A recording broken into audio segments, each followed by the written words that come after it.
Muito boa noite! O Gazeta Esportiva já está no ar, repleto de informações sobre o que de mais importante está rolando no mundo dos esportes. Temos os treinos de São Paulo, Palmeiras, Santos, o dia da seleção brasileira e toda a repercussão do caso Neymar, além da cobertura completa do confronto entre Flamengo e Corinthians pelas oitavas de final, ao vivo, direto do Rio de Janeiro, lá na Copa do Brasil. E a gente começa convocando você que está em casa para participar do programa através da nossa enquete do dia.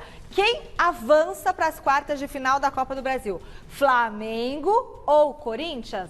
Você vota lá no site gazetesportiva.com, você vota através da hashtag Gazeta Esportiva e também pelo WhatsApp 11 99479 1633, mandando um vídeo com o celular deitado pra gente. Boa noite, Celso. Boa noite, Miller. Boa noite. No pique, a nossa enquete. Corinthians nos pênaltis. Nossa, no sofrimento. E aí, Miller, dá pro Corinthians? Boa noite, Michele. Apesar de gostar do Carille, eu acho que o Flamengo passa hoje. Você tá resfriado? É um pouco resfriado. No pique, Michele, e você? Bom, olha, Miller, a gente vai para uma rápida pausa no Gazeta Esportiva enquanto você vota na enquete no site gazetesportiva.com. Tá lá em cima agora no site a enquete, é só abrir aí no celular e votar. E daqui a pouquinho a gente volta com todas as informações do jogaço entre Flamengo e Corinthians pela Copa do Brasil. Fique com a gente, é rapidinho. Bom, a gente está de volta para mostrar uma bebida nova disponível no mercado brasileiro. O nosso craque Vampeta lançou ontem, aqui em São Paulo, uma cerveja que leva o nome dele. E reuniu um pessoal das antigas para saborear a nova iguaria chamada Vamp.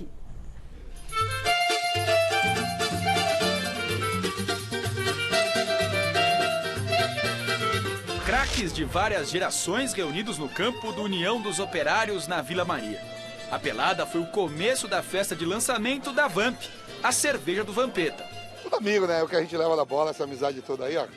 Vários campeões mundiais, campeões brasileiros, jogadores que rodaram aí o mundo todo. É o que a gente leva, essa amizade, né? O Vampeta e o Marcão, goleiro, eu acho que não tem jogador no Brasil que não gosta dos dois. É um cara maravilhoso, um cara que tem um coração maior que o mundo, é um cara que eu amo, que eu admiro, que eu tenho a honra e o prazer de ser amigo. O Vampeta é um cara especial para todo mundo, né? Ele consegue reunir. Acho que se fosse montar um ex-jogadores de qualquer time, não ia dar a quantidade de jogadores que tem aqui, né? Vampeta conseguiu juntar um timaço de convidados. Jogadores que fizeram história no futebol brasileiro.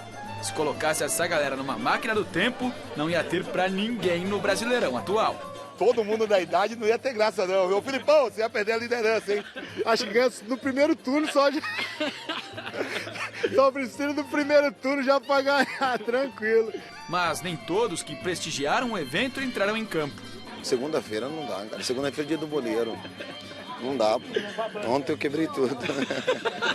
A melhor parte mesmo aconteceu depois do futebol. O Djalminha que fala, a pior coisa é o jogo, né? Que depois do jogo fica todo mundo todo torto e tal, e a melhor coisa, sem dúvida, é a resenha. Você vai ver a resenha que é, né? Um tirar sarro do outro, você não jogou nada, eu ganhei mais do que você. Então, assim, mas é uma resenha realmente sadia que faz bem. É a conversa dentro do vestiário, são os bastidores, as lembranças. A gente que é mais da época do passado, a gente tem história para contar. E quando você reúne, né? Aí tem essas histórias de vestiário, de jogo, de viagem. Aí começa essa tiração de sarro aí. Não faltou tiração de sarro. César Sampaio, por exemplo, lembrou da história de Júnior com Beckham na final do Mundial de 99. Ele pipocou pro Beckham. Nem dormiu. Nem dormiu. Ficava rezando. Jogar, chorou, bateu no meu quarto lá, falou: o Beckham vai cruzar, nós vamos perder com o perninho. E como é que é essa história de verdade, da sua versão? Não, é verídica. Que não dormia. Esse dia não dormi, não. Mas sabe que o Sampaio coloca um tempero ali pra ficar melhor a resenha, né? Mas a história é verídica. Acabei de ver você falando pro Gilmar, cansei de te dar bicho aí e tal. Gilmar, caramba. Gilmar comprou BMW só com meus gostos, É verdade, o Luizão me deu muito bicho. Mas ele tem que entender também que eu dei bicho pra ele também, que eu tava segurando lá atrás, né? Toda essa brincadeira foi regada a cerveja do Vampeta, churrasco e samba. O capetinha Edilson até se arriscou no pandeiro.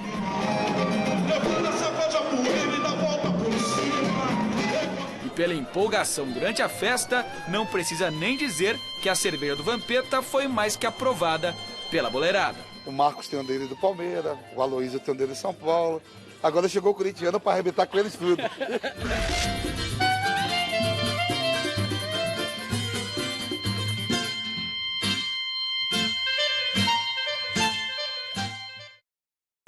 Eu não dei boa noite devido, como sempre, então grande noite para você que acompanha o Gazeta Esportiva.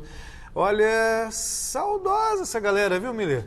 O Gavini brincou, né, que dava para tirar a liderança do Palmeiras, mas já imaginou aquele meio-campo ali com Vampeta, César Sampaio, Djalminha, lá na frente Edilson, Luizão, Júnior na lateral esquerda, ainda tem o André que pode jogar por ali, esperar, o Amaral, Gilmar Fubá para segurar a onda ali com a vantagem no placar. Olha, timaço, viu? O Vampeta é muito querido, né? E todo mundo gosta dele, né? Ontem ele reuniu 2 times de ex-jogadores, né? Lá nos Operários. Claudinei. Esse foi o primeiro jogo. Uhum. Eu joguei o jogo de fundo, né? Já com o Amaral, Marcelinho Carioca, Fernando Baiano. Só craque, né? Quer dizer, só jogadores, né? Que fizeram história, né, no nosso futebol. Mas a resenha e a cerveja do Vamp, o pessoal desfrutou e bebeu bem, com força. Eu fico imaginando, mas como diz sempre, né? A campanha de qualquer bebida alcoólica, beba com moderação. Pois é. Olha, não tem como falar do Vampeta e não lembrar do Corinthians, que logo mais joga a vida na Copa do Brasil contra o Flamengo, lá no Maracanã. E quem está no palco desse confronto é o nosso repórter do site gazetesportiva.com, Thiago Salazar, com todas as notícias desse jogaço. Boa noite, Salazar. Amigos do Gazeta Esportiva, bom, como vocês podem ver, não estamos mais na Granja Comaria. A seleção brasileira deixou Teresópolis rumo a Brasília e a gente desceu a serra e veio aqui para o Maracanã, porque agora não é hora de falar de seleção, é hora de falar de Flamengo e Corinthians, que decidem hoje, aqui no Maracanã, uma vaga nas quartas de final da Copa do Brasil. Pelo lado corintiano, muita preocupação. Por quê? Dia 15 de abril, o Corinthians perdeu em casa por 1-0, gol de William Arão, vem em desvantagem, vem repleto de desfalques, mas tem um retrospecto aí recente e muito bom. 4 vitórias seguidas, sem sequer sofrer um gol. E tem um centroavante que conhece bem os dois lados. A gente vê, quem conta pra gente na matéria é o Adriano Dolfi. Na véspera do duelo decisivo contra o Flamengo, jogo pela Copa do Brasil, o técnico Fábio Carille fechou a atividade à imprensa. Precisando da vitória, já que no jogo de ida em Itaquera, derrota por 1-0, a partida é considerada a mais importante do ano pelos corintianos. Vamos ouvir o que falou o atacante Wagner Love. Estamos em desvantagem, mas é um jogo importantíssimo que a gente sabe que se vencermos o jogo, estamos nas quartas de finais de uma Copa do Brasil. Jogar com agressividade, ter atitude e se procurar fazer o nosso melhor jogo, o melhor trabalho possível para que a gente possa tirar essa desvantagem. Né? A última derrota do Timão na temporada foi justamente para o rival de logo mais, no primeiro jogo em Itaquera. Desde então foram 4 jogos e 4 vitórias. De lá para cá, o que mudou? Evoluímos muito em alguns aspectos, coisas que a gente vinha errando. 4 jogos sem tomar gols, isso já é uma evolução. Mais agressividade para jogar. Então, nesses últimos jogos, a gente vem vendo a evolução que a gente tem tendo. Cheio de confiança, o provável Corinthians, que vai a campo no Maracanã, deverá ter Cássio no gol. O Michel, Manuel, Henrique e Danilo Avelar, Ralf e Júnior Urso, Jadson, Sornosa e Cleison e no ataque, Wagner Love. O técnico é Fábio Carille.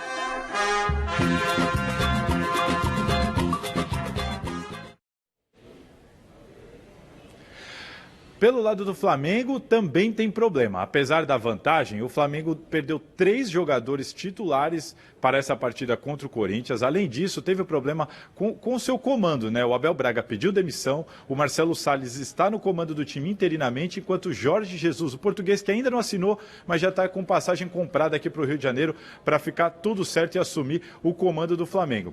Por outro lado, o Flamengo terá, além da vantagem, mais de 50 mil pessoas aqui no Maracanã apoiando a equipe. E a gente acompanha tudo sobre o Flamengo e a sua preparação na matéria agora.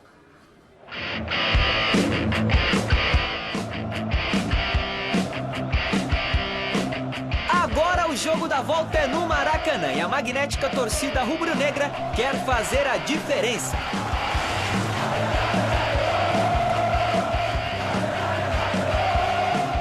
Flamengo, que venceu o Corinthians em Itaquera por 1-0 há quase 20 dias, tem mudanças. A primeira delas é a saída do técnico Abel Braga, que pediu demissão do cargo. A troca no comando da equipe carioca, aliada a uma desclassificação logo mais na Copa do Brasil, pode instaurar uma crise gigantesca na Gávea. Eu não costumo pensar nisso.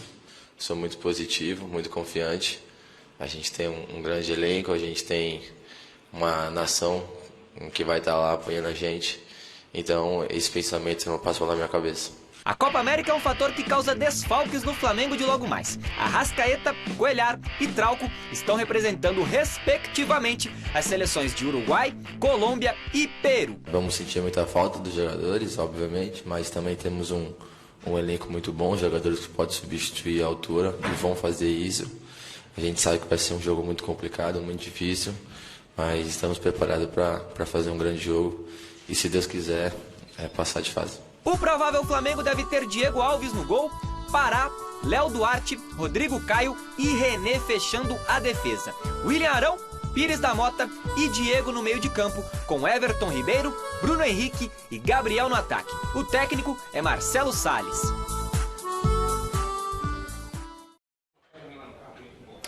E quer saber quem que vai apitar esse grande jogo aqui no Maracanã?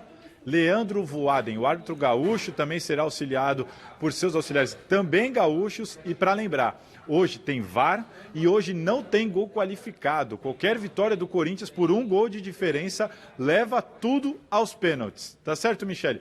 Eu, Wilton Costa, Sérgio Barzaghi, seguimos por aqui, vamos acompanhar tudo para trazer tudo sobre Corinthians e Flamengo, Flamengo e Corinthians no Gazeta Esportiva, e mais tarde eu volto com informações atualizadas. Volto com vocês. Valeu, Thiago Salazar. Tá em todas, hein, Salazar? Esse homem é em Teresópolis, Rio de Janeiro, o nosso repórter. É isso aí, Salazar. Bom trabalho para você. Daqui a pouquinho tem mais informações ao vivo com o Thiago Salazar. Isso mesmo.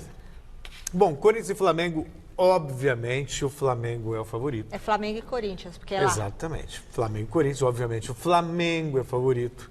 Tem tudo para conseguir a vitória, tem time, tem elenco. Mas o Corinthians tem provado nesse ano que ele é muito forte nos momentos decisivos. Foi assim, enfrentou o Palmeiras no Allianz, foi só 2 times venceram o Palmeiras na temporada, e um deles foi o Corinthians fora de casa. Me lembro no ano passado também que o Corinthians havia perdido para o Palmeiras na final do Campeonato Paulista em casa. Palmeiras time superior, tudo mais. Ninguém acreditava numa vitória do Corinthians no Allianz. O que aconteceu? Fez 1-0 logo no começo do jogo, levou a decisão por pênaltis. Claro, houve um jogo polêmico, aquele pênalti, aquela confusão toda, mas o Corinthians venceu e levou para os pênaltis. E eu acho que é algo viável.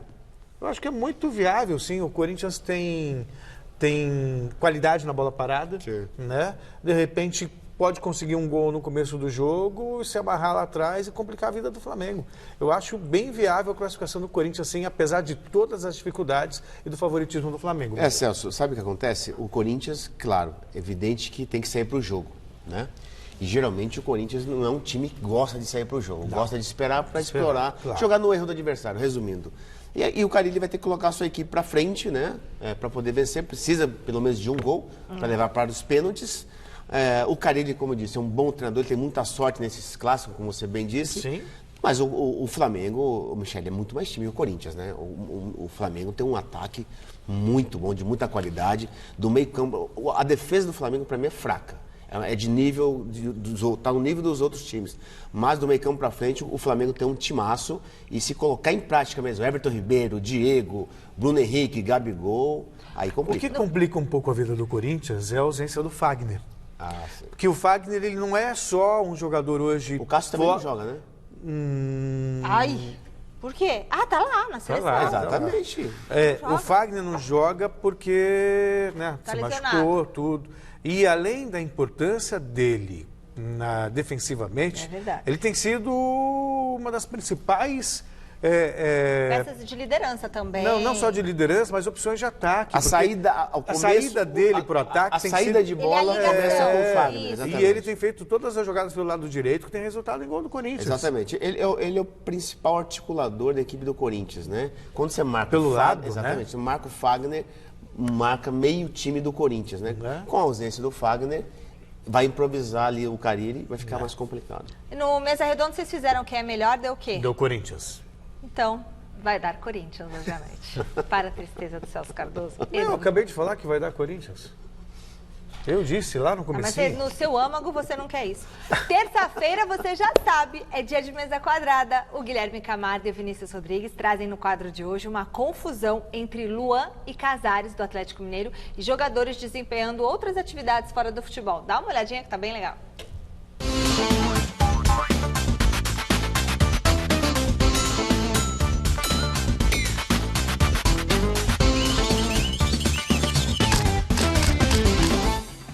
Estamos chegando com Mesa Quadrada, direto da redação. E aí, Vini? Beleza, boa, cara? Eu tô bem, e você, meu amigo? Tô tranquilo, rodada foi legal, sem Corinthians e Goiás, mas foi boa, né? É verdade. O Palmeiras ganhou, segue líder. Já o São Paulo, pobre do São Paulo, tadinho do Cuca, bebê. E quase perdeu, hein? Mas parece que tá de olho no Ricardo Oliveira, hein? Pois é, acho que o Cuca pediu um centroavante. Seria um belo reforço, não? Com certeza. E já temos até imagens exclusivas, Guilherme. É, do futuro, você acredita? A gente foi no futuro e pegou o que o Ricardo Oliveira vai falar caso venha para o São Paulo. Falaram que eu ia andar de vitória em vitória e de glória em glória. Mas deixa eu te dizer, mentiram, viu? Mentiram! Muito bom, hein? Demais, cara. E o Ricardo Oliveira, que é do Atlético Mineiro, Sim. E teve uma treta, meus amigos. Nossa, mãe de Deus. Do Luan com o Casares. Vamos dar uma olhadinha mais ou menos como rolou isso aí? Agora, aquela bola que o Luan chutou ali na falta, era pra você fazer o segundo de falta ali, pô. Só que ele queria cobrar, né? Então, deixei para pegar confiança. Não chutou bem, no treino ele bate bem, mas aconteceu, né? Deixei para ele, mas na próxima, mando ele tomar no... Brincadeira. Se eu for brincar com ele, que ele chega do jeito que ele chega no treino, ninguém vai gostar. Então... Que jeito, Luan? Não, do jeito dele, atrasado sempre. E imagina a polêmica que não dá. É, mas parece que o Luan já deu uma regada aí, disse que ele tava falando que só que chegava atrasado em treinos, não sei o quê, né? É isso aí, né? Mas quem tá certo, quem tá errado? A voz do povo é a voz de Deus. Redação! Quem acha que o Luan tá certo, levanta a mão. Quem acha que o Casares tá certo? E quem quer Casares? Nossa, beleza, vai continuar solteiro. Putz, pelo amor de Deus, gente. E o nosso lindo Rodinei, hein, Guilherme? Ah, ele é maravilhoso. Esse cara é sensacional, único, eu diria.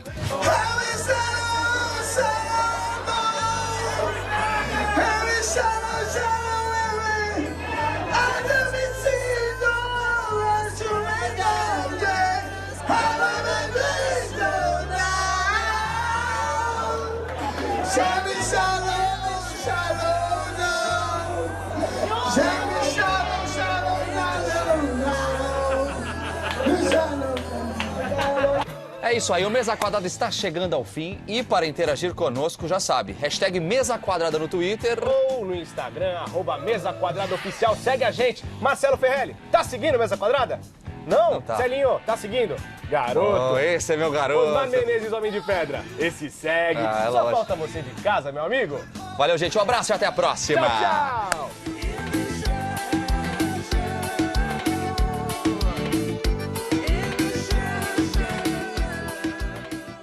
Enquanto tenta superar a crise provocada por Neymar, a seleção brasileira segue se preparando para a Copa América, que começa já na semana que vem.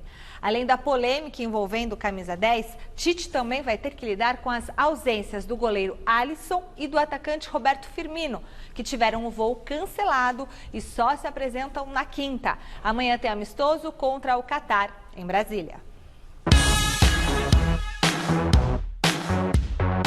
Se você aí do outro lado da telinha tá achando que a sua vida tá complicada, meu amigo, é porque você não tentou fazer gol no Ederson no treino da seleção. Tô zoando não, tô falando sério. O cara tava tipo vestibular aqui da Casper Libero, viu? Difícil de passar. Piadinha gostosa.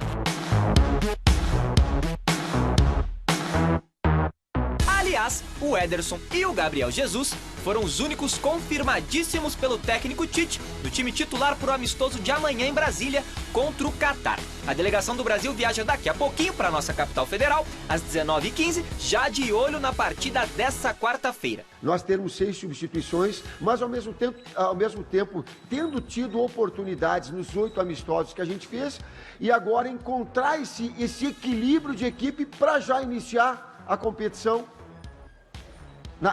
naquele ponto dos melhores momentos que nós tivemos na Copa. E é claro que se a gente fala de seleção brasileira ultimamente, a gente também tem que tecer algumas palavrinhas sobre o caso Neymar. Hoje o presidente da CBF, Rogério Caboclo, que tá lá na França, acompanhando o nosso time feminino que vai disputar a Copa do Mundo, deu uma rápida entrevista e garantiu que o Neymar não será cortado do grupo por conta do suposto episódio de estupro. Não, o Neymar vai estar na Copa América, é o grande jogador do Brasil, a gente tem certeza que ele vai estar presente e fazendo uma grande atuação.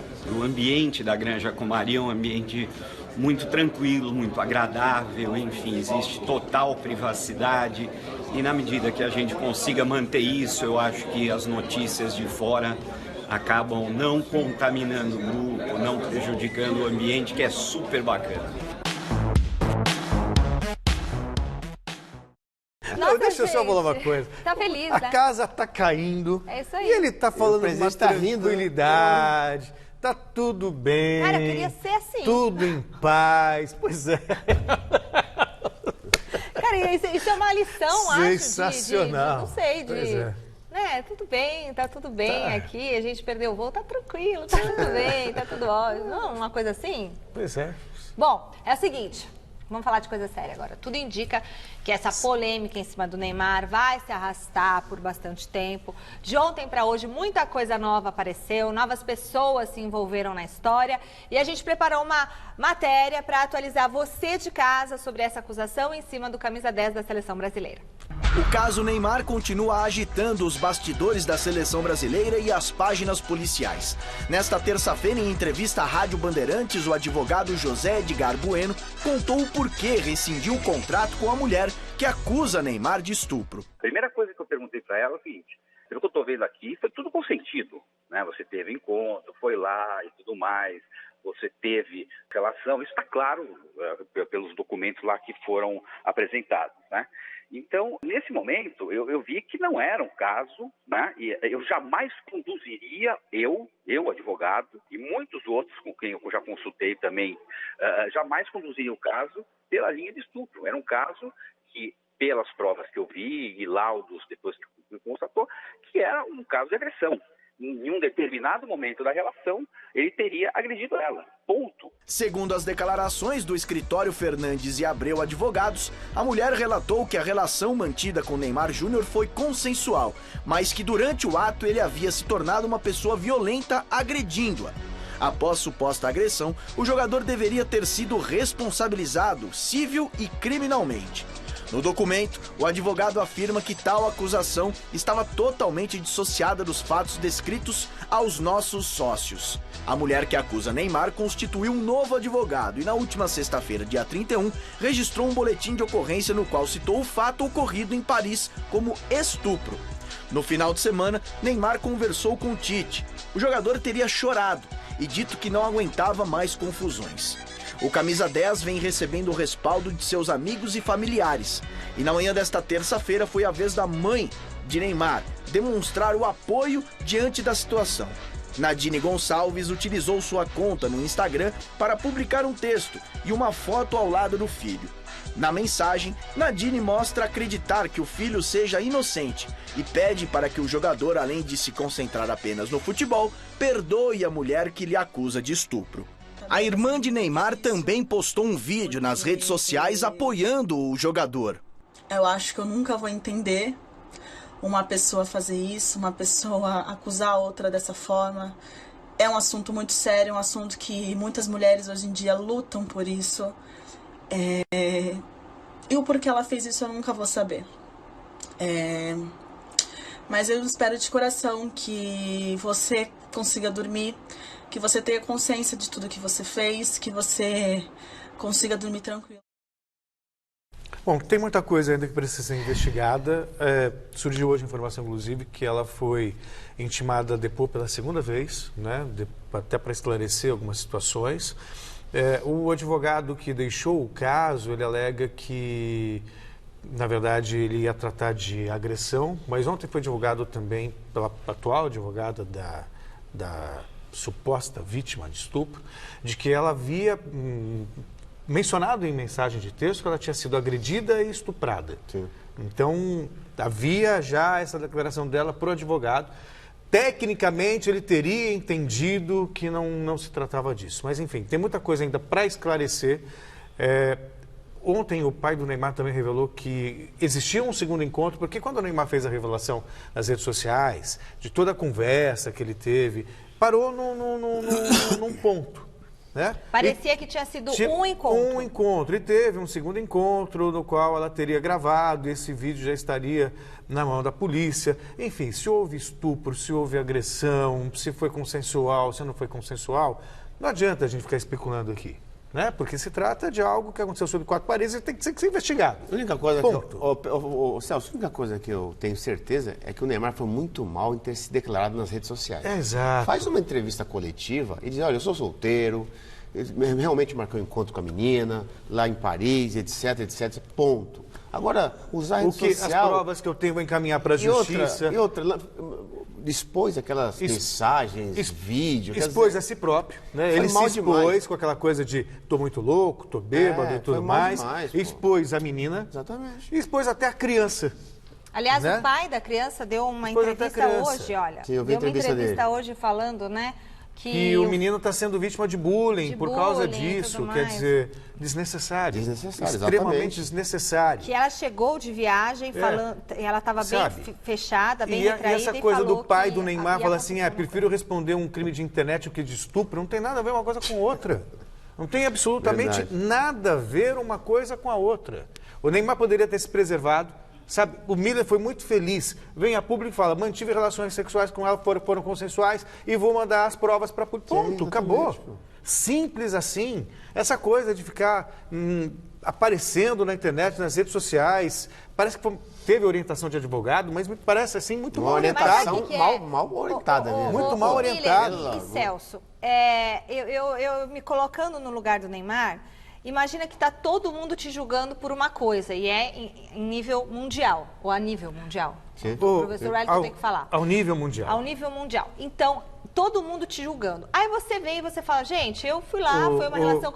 Aí ele quis mostrar. Michele, deixa eu falar uma coisa. Dar uma prova em legítima defesa. Você ouviu que o Cristiano Ronaldo foi... Ele não humilhou ela e não foi por motivo de vingança. Foi infeliz. Ele não fez um crime digital, ele borrou. Mas foi infeliz. Gente, a gente está discutindo ele divulgar a imagem, ele estava se defendendo. Sim, ele simplesmente isso. Ele vem encaminha as provas para a polícia e ponto. Cristiano Ronaldo... Mas aí ninguém sabe. Deixa eu te falar uma coisa. Então, deixa eu te dar um exemplo prático. Deixa eu te dar um exemplo prático. Cristiano Ronaldo foi ou não acusado de... A dúvida sempre fica na cabeça. Não, já caso resolvido, acabou e fim de papo. Não sei, a dúvida está lá, ninguém sabe o que ele falou. Não, o Cristiano Ronaldo ele pagou na indenização. Sim, mas acabou, Robinho foi condenado. O Robinho foi condenado lá na Itália. Se ele pisar na Itália, ele vai preso. Tá em recurso e tudo mais. Bom, o repórter Fernando Gavini esteve agora há pouco na 6ª Delegacia da Mulher, em Santo Amaro, que está investigando o caso e tem mais informações sobre o assunto.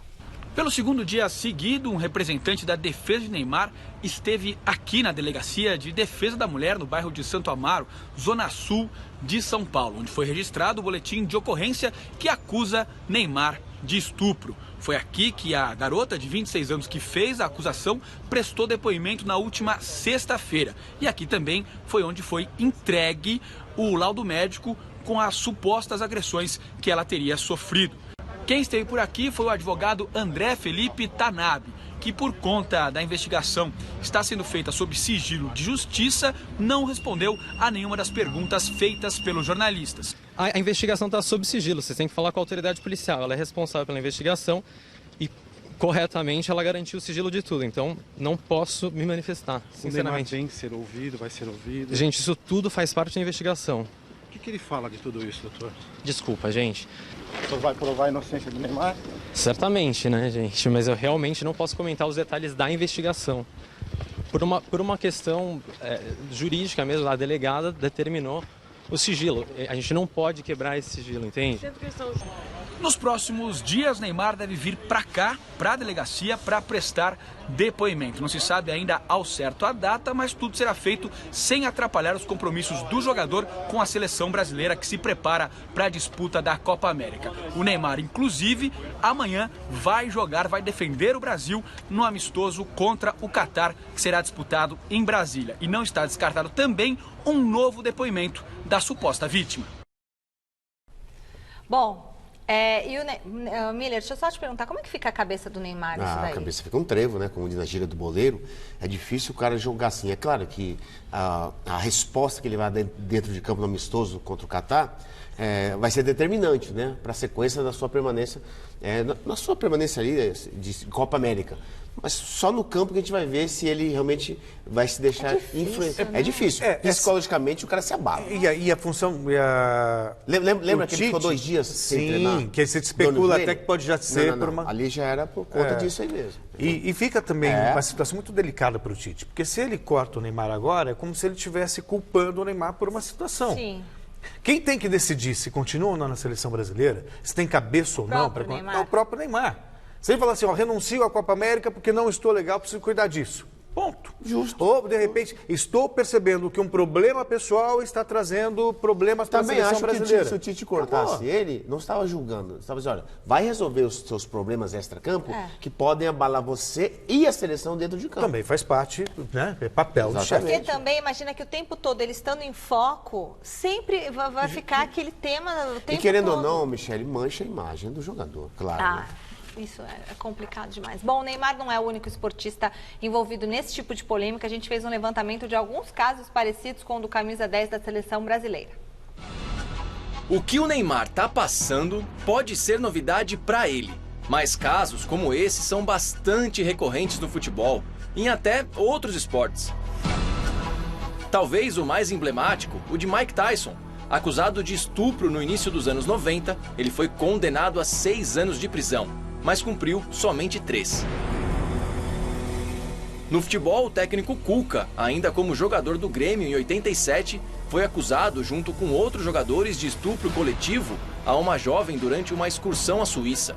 Foram até impedidos de retornar ao Brasil, só voltaram depois de 28 dias.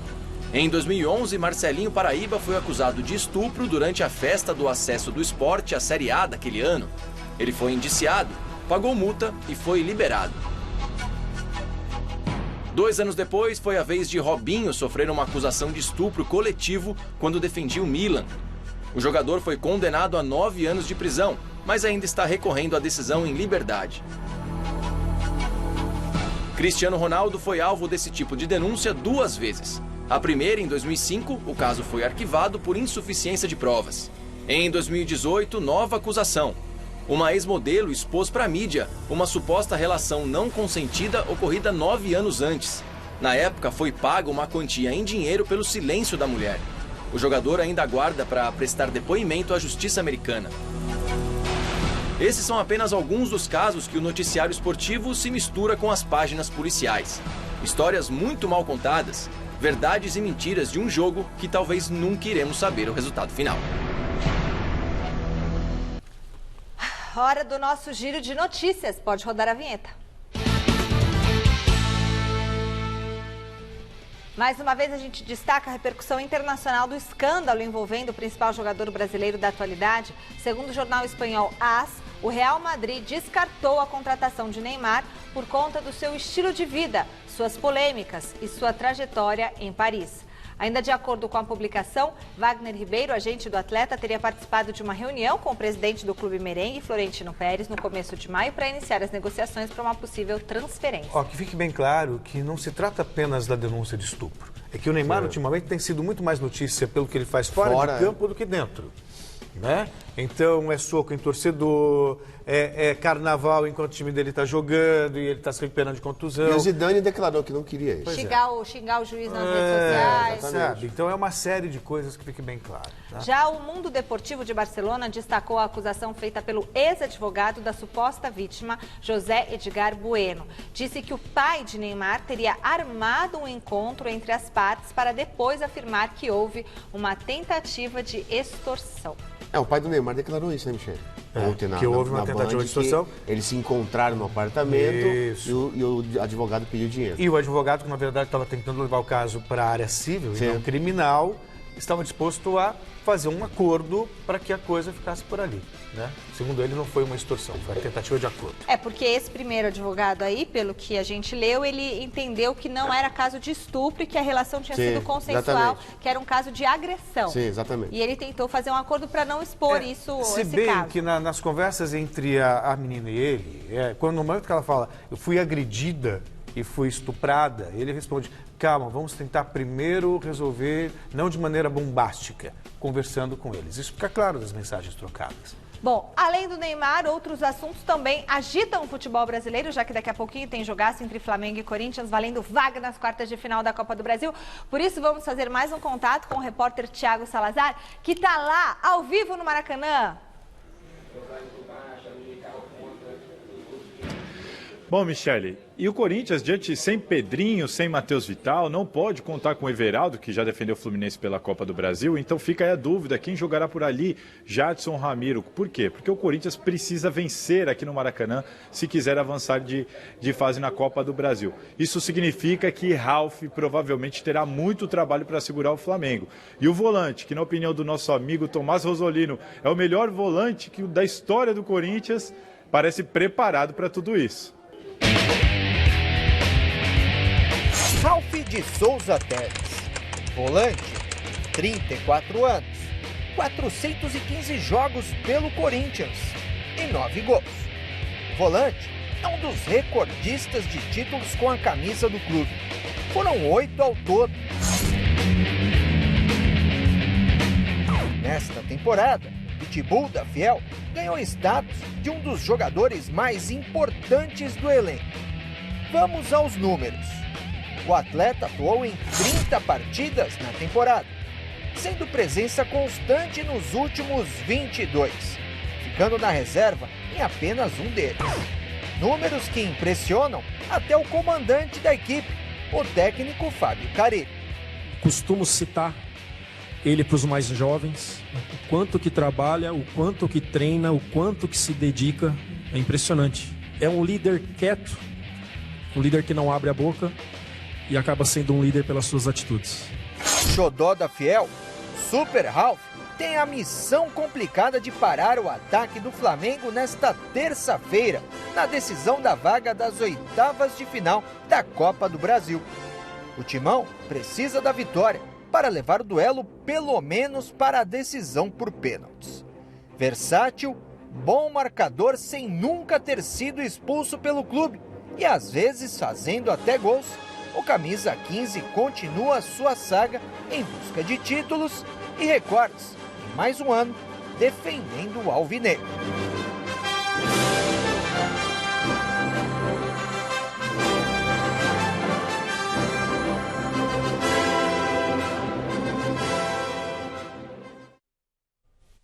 É isso, Michele, é realmente impressionante os números, as atuações de Ralf pelo Corinthians.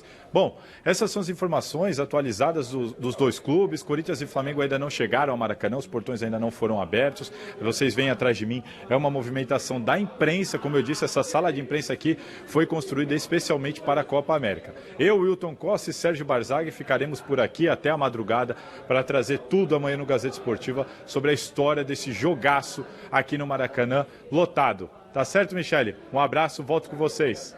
Tá certo, Salazar. Bom trabalho para você e até amanhã com essa reportagem completa aqui. Celso. O Ralf, o Miller pode até falar melhor do que eu, mas o Ralf é um caso especial, porque ele voltou agora, recentemente, não se imaginava que ele pudesse manter o mesmo nível que ele apresentava 10 anos atrás. Até por conta da idade. Até por conta da idade. Quando o Ronaldo fazia parte do time, ele era a peça fundamental para que o esquema fosse sólido. Lembra no passado, o Jair Ventura deixava ele no banco e colocava o Gabriel. Pois é. Quando chegou o Carille voltou, ele assumiu a posição de titular e a regularidade dele, porque ele é um jogador que ele destrói sem cometer falta, ele não é um jogador agressivo. É bom no jogo aéreo. Exatamente, se posiciona bem. Se posiciona bem. Quer dizer, é um jogador que todo zagueiro gostaria de ter na sua frente, Sim. né? E é um volante que, quer dizer, é um dos melhores jogadores que o Carille tem na sua equipe. Bom, quem também tem Copa do Brasil nesta semana é o Santos, que pega o Atlético Mineiro. O repórter Vinícius Rodrigues acompanhou a movimentação santista nesta terça. Olá! O Santos treinou hoje aqui no CT Rei Pelé, depois da vitória por 1-0 sobre o Ceará pelo Campeonato Brasileiro, mas agora é hora de virar a chavinha e focar na Copa do Brasil. Quinta-feira, Santos e Atlético Mineiro, partida de volta nas oitavas de final da Copa do Brasil. O Santos, que empatou em 0-0 lá em Minas Gerais, precisa vencer para avançar de fase no torneio. Um jogo difícil, onde o primeiro jogo fizemos uma grande partida. Jogar na Independência não é fácil, ainda mais contra a equipe do Atlético Mineiro. Agora vamos jogar na nossa casa, do lado do nosso torcedor, para que a gente possa fazer um bom jogo e dentro dos 90 minutos a gente buscar a nossa classificação. No último jogo do Peixe contra o Ceará, o goleiro titular foi Everson. Fato é que Vanderlei vinha sendo o titular no Brasileiro e Everson na Copa do Brasil. Será que Sampaoli pensa em fazer um rodízio na posição? Então, houve uma conversa na sexta-feira, onde eu fui avisado pelo treinador de goleiro Azul que eu iria jogar o jogo contra a equipe do Ceará para pegar mais um ritmo de jogo para o jogo contra a equipe do Atlético Mineiro, que é uma decisão, é um jogo difícil, mata-mata, um jogo decisivo. Então, eu acabei tendo essa oportunidade contra o Ceará para que eu pudesse ganhar um pouco mais de ritmo de jogo para essa decisão da gente nessa próxima quinta-feira. A notícia mais polêmica do dia, o presidente da CBF, o Rogério Caboclo, disse em entrevista que 2 jogadores não serão desconvocados da seleção olímpica. São eles, Renan Lodge, lateral esquerdo do Atlético Paranaense, e o Rodrigo, atacante aqui do Santos Futebol Clube. Os 2 pediram a liberação junto a seus clubes e a CBF não liberou. Fato é que eles não atuam nem pela seleção, nem pelos clubes. Ou seja, no caso do Rodrigo, atacante do Peixe, ele não deve mais atuar com a camisa do Santos, caso não se resolva esse imbróglio. Lembrando que o Rodrigo, após a Copa América no segundo semestre, se apresenta ao Real Madrid. A CBF, a gente viu o presidente da CBF todo sorridente para falar do caso do Neymar. Na verdade, talvez porque a CBF seja uma brincadeira mesmo, Miller. O Santos faz um pedido. O Rodrigo pede, porque não quer jogar no torneio lá de Toulon para defender o Santos. Mas aí ele não pode defender o Santos porque a CBF não libera. Ou seja, ele não defende a seleção nem o Santos. Que raios, diria o português? É culpa do Jardine e da CBF.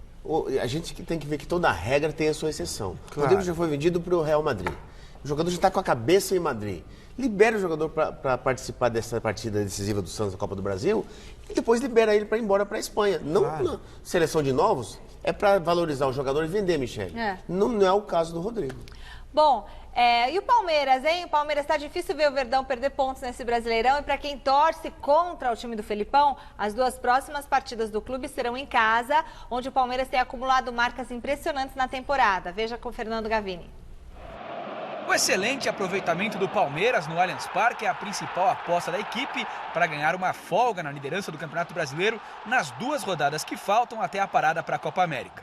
O Verdão joga em casa no próximo sábado contra o Atlético Paranaense e depois na quinta-feira, dia 13, contra o Avaí.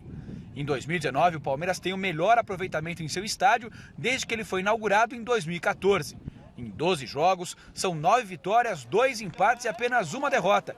Ou seja, conquistou 80,6% dos pontos disputados no Allianz Parque nessa temporada, superando os 74,7% de 2017, que era até então o melhor aproveitamento. Aqui na academia, depois da segunda-feira de folga, o Palmeiras voltou ao trabalho com uma novidade. William Bigode, que se recupera de uma grave lesão no joelho, participou pela primeira vez de um treino junto com o resto do grupo. Em fase final de tratamento, o atacante deve estar à disposição de Felipão depois da Copa América. Outra boa notícia é que o Palmeiras acertou a contratação em definitivo junto ao Envigado da Colômbia de Ivan Angulo. O jogador chegou por empréstimo no começo deste ano para jogar no Sub-20 do Verdão. Se destacou na conquista da Copa do Brasil da categoria e também no Mundial da categoria que está sendo disputado lá na Polônia. Em 4 jogos até agora, marcou 1 gol, deu 2 assistências e a Colômbia joga na sexta-feira contra a Ucrânia, lutando por uma vaga na semifinal do Mundial. Da Academia de Futebol, Fernando Gavini. E agora, Celso? E agora? Você acha que o Filipão vai... Alguém vai quebrar esse tabu do Filipão de invencibilidade no Allianz Parque? O Celso torce por isso. Ah, mas você fala que eu torço contra o Corinthians. Você tá cheio de fake news. Não. Tá sim. Não, mas que você gosta do São Paulo e não gosta do Filipão, é verdade. Não é verdade isso. Não, eu só gosto do futebol apresentado pelo Santos São Paulo. Mas o Palmeiras está jogando futebol consistente. São números absurdos. Regular. Quem tem 30 jogos de invencibilidade no Campeonato Brasileiro, que é um dos mais difíceis do mundo, não estou de nível técnico. Não é para qualquer técnico, né? Não é para qualquer técnico. Isso é mérito do Filipão. Aliás, esses 30 jogos são sob a gestão do Filipão. Agora, vai ser um jogo gostoso de se ver. Palmeiras e Atlético Paranaense. Que o Atlético Paranaense não é um time bobo também, não. Ele já aprontou para o Palmeiras no Allianz Parque. Claro que o Palmeiras é favorito. Mas é um jogo interessante de se ver. Vai ser o jogo briga de cachorro grande, como diria. Eu acho que o Palmeiras vai atropelar o Atlético Paranaense. Vai atropelar com o pé nas costas, viu? Com todo respeito ao Atlético Paranaense. Furacão. Furacão. O Palmeiras que é o Furacão. Você lembra um time chamado Sampaio Correia, né? Isso traz algumas... Vixe, Maria. Olha, o São Paulo tem a semana inteirinha livre para tratar de colocar a casa em ordem. Sábado, o Tricolor encara o Avaí fora e o Hernanes virou dúvida para esse jogo. Veja com os Margarrafa. O empate com o Cruzeiro no último domingo fez o São Paulo cair 4 posições na tabela do Brasileirão. Agora, a equipe soma 12 pontos na 8ª colocação. Com o resultado do último domingo, o time já está a 5 jogos sem nenhuma vitória. Sabendo disso, a equipe se reapresentou pensando no compromisso de sábado contra o Avaí em Santa Catarina, onde uma vitória pode diminuir a pressão que não é pequena, em cima de jogadores, comissão técnica e diretoria. Quanto ao time, Michele, vai fazer mais 2 partidas antes da paralisação do Brasileiro para a Copa América. Serão 2 jogos fora de casa, contra Avaí e Atlético Mineiro. Para o compromisso frente à equipe catarinense no final de semana, uma boa notícia e uma ruim para o técnico Cuca. A boa notícia é que Everton está liberado pelos médicos, treinou normalmente e está à disposição. A notícia ruim é que Hernanes, com problemas particulares e pessoais, viajou ontem para a Itália e dificilmente ficará à disposição para enfrentar o Avaí sábado à noite na ressacada. A diretoria continua correndo atrás de reforços. Adriano, lateral, é pedido do técnico Cuca. Entre o São Paulo e o jogador, praticamente tudo certo. Faltam apenas pequenos detalhes para que o jogador de 34 anos, com passagem pelo Barcelona e que estava recentemente no Besiktas da Turquia, possa chegar como reforço. É a diretoria tentando agradar o técnico Cuca, a torcida, para diminuir a pressão por aqui. E por falar em pressão, ela vem de todos os lados. Até o tricampeão do mundo pela seleção brasileira, Gerson, o canhota de ouro, anda inconformado com o desempenho do tricolor. Gerson jogou no São Paulo na década de 70. Durante quase 2 anos no clube, ele vestiu a camisa são paulina por 75 vezes. Marcou 12 gols e conquistou 2 títulos. O que está acontecendo? Onde é que estão os diretores? Dizem que o Raí é diretor, está lá na França. O São Paulo foi para a França, vamos dar um jeito nisso aí, cara. A galera está cobrando, e todo mundo está cobrando. O time de São Paulo não é para isso, não. O time de São Paulo é para estar disputando o título. Exatamente como com Palmeiras, Corinthians, né? Os grandes times. Se essa bronca de quem fez história no clube vai ou não repercutir, teremos que aguardar. Afinal, hoje aqui no CT, o dia foi de trabalho, mas também de muito silêncio. Mas para disputar título precisa ter time, né? Pois é. O São Paulo até agora, Michele, não tem um time. Principalmente no Campeonato Brasileiro, que é difícil você não ter um time, não ter uma identidade formada, não ter um perfil de dinâmica de jogo. É complicado. E 2 jogos fora. E cadê o presidente Leco, né? Que só aparece para dar boa notícia, né? Quando o bicho está pegando, some. Talvez seja outra tática. Talvez seja mais, né? Pois é. Aliás, você vai falar de rede social agora? É para falar agora? Quer mandar um beijo? Quero mandar um abraço pro senhor Oswaldo Ouriço, está fazendo aniversário hoje, nosso telespectador São Paulino, tá vendo? De São Paulo do Miller. Tá igual a minha cara. 76 anos. Parabéns. Oswaldo. Ô, Miller, deixa eu aproveitar e perguntar uma coisa. Mas o time, não estava o time engrenando na época do Mancini, Celso? Não tava, vocês estavam elogiando? 3, 4 jogos, o que não, mas chegou na final do Paulista? Sim. E agora vocês estavam elogiando o time, vocês estavam elogiando os garotos, vocês estavam elogiando a base, vocês estavam elogiando a tática, e agora tudo isso acabou? Não, eu elogiava a partida do momento. É isso agora, aí. O Campeonato Brasileiro é uma regularidade de 38 partidas. É muito mais difícil. Você joga hoje em São Paulo, amanhã você vai para Avaí, no caso, Florianópolis. é uma outra... E o trabalho... E outra coisa, é que melhorou em relação a uma primeira fase desastrosa. Exatamente. E melhorou tomando sufoco do Ituano lá em Itu e nos pênaltis contra o Palmeiras. Também não foi nada demais. E o Cuca?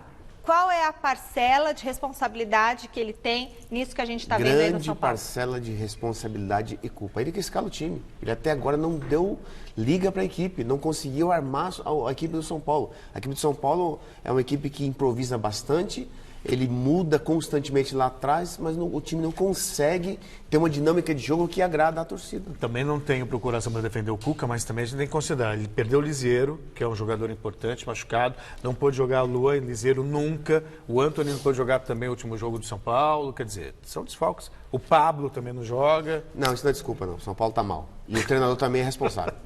Olha, você já se conectou com as nossas redes sociais? Não? Então anote aí no seu celular. Facebook/Gazeta Esportiva, Twitter e Instagram, @Gazeta Esportiva. Nosso canal do YouTube tá bombando, youtube.com/Gazeta Esportiva. Se inscreva no nosso canal, ative o sininho para você sempre saber quando tem vídeos novos. Se inscreva lá, deixa um recado na parte da comunidade, que é pra gente escolher você para um jantar bem gostoso com a gente. Combinado?